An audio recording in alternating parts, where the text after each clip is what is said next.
আসসালামু আলাইকুম ওয়া রাহমাতুল্লাহ। সুপ্রিয় দেশবাসী,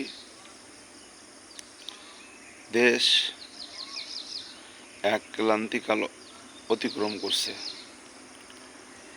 ছাত্র জনতা যে উদ্দেশ্য নিয়ে আন্দোলন করেছিল, তারা ন্যায় বিচার চেয়েছিল, তারা বৈষম্য দূর করার জন্য রাজপথে নেমে এসেছিল। এক কথায় স্বৈরাচারের পতন তারা চেয়েছিল এবং স্বৈরাচারের পতন হয়েছে। আমরা দেখতেছি সংস্কার কমিশনে আবারও স্বৈরাচারী কায়দায় একক দলের আধিপত্য বিস্তার সেখানে লক্ষ্য করতে পারছি।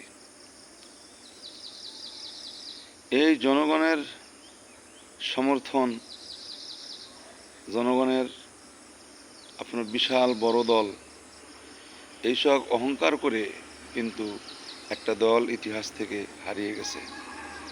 জানি না সে কবে আবার ফিরে আসবে। এই জন্য অহংকার তাকব্বরি বাদ দেন। বড় দল হলেই আপনি সংস্কারে বাধা হয়ে দাঁড়াবেন, এটা তো হতে পারে না। আসুন, সব দলীয় প্রধানরা একসাথে বসে যেটা দেশের জন্য কল্যাণ, জাতির জন্য কল্যাণ, আলোচনা করুন। আলোচনা করে যদি কল্যাণ হয়, প্রয়োজনে আপনাদের বাইরে তৃতীয় পক্ষ এখানে যুক্ত করুন।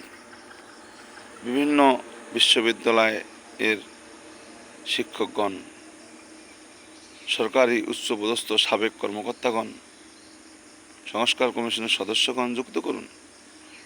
তাদেরও মতামত নিন এবং জনগণেরও একটা অংশের আপনারা মতামত নিন। যেভাবে নেওয়া সম্ভব। এখন তো মিডিয়ার যুগে, ইলেকট্রিক যুগে কত কিছু নেওয়া সম্ভব। যেই প্রস্তাবগুলো একটি বড় দল মানতে চায় না, সেগুলো অনলাইনে ছেড়ে দিন। তারা দেখুক জনগণ চায়, দেশের মানুষ চায়, আপনারা চান না কেন?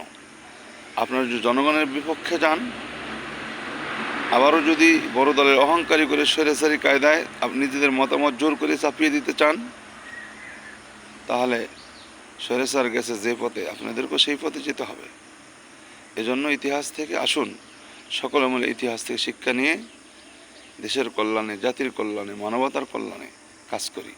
তাহলেই আমাদের দুনিয়া আখিরাতে মুক্তি আসবে ইনশাআল্লাহ।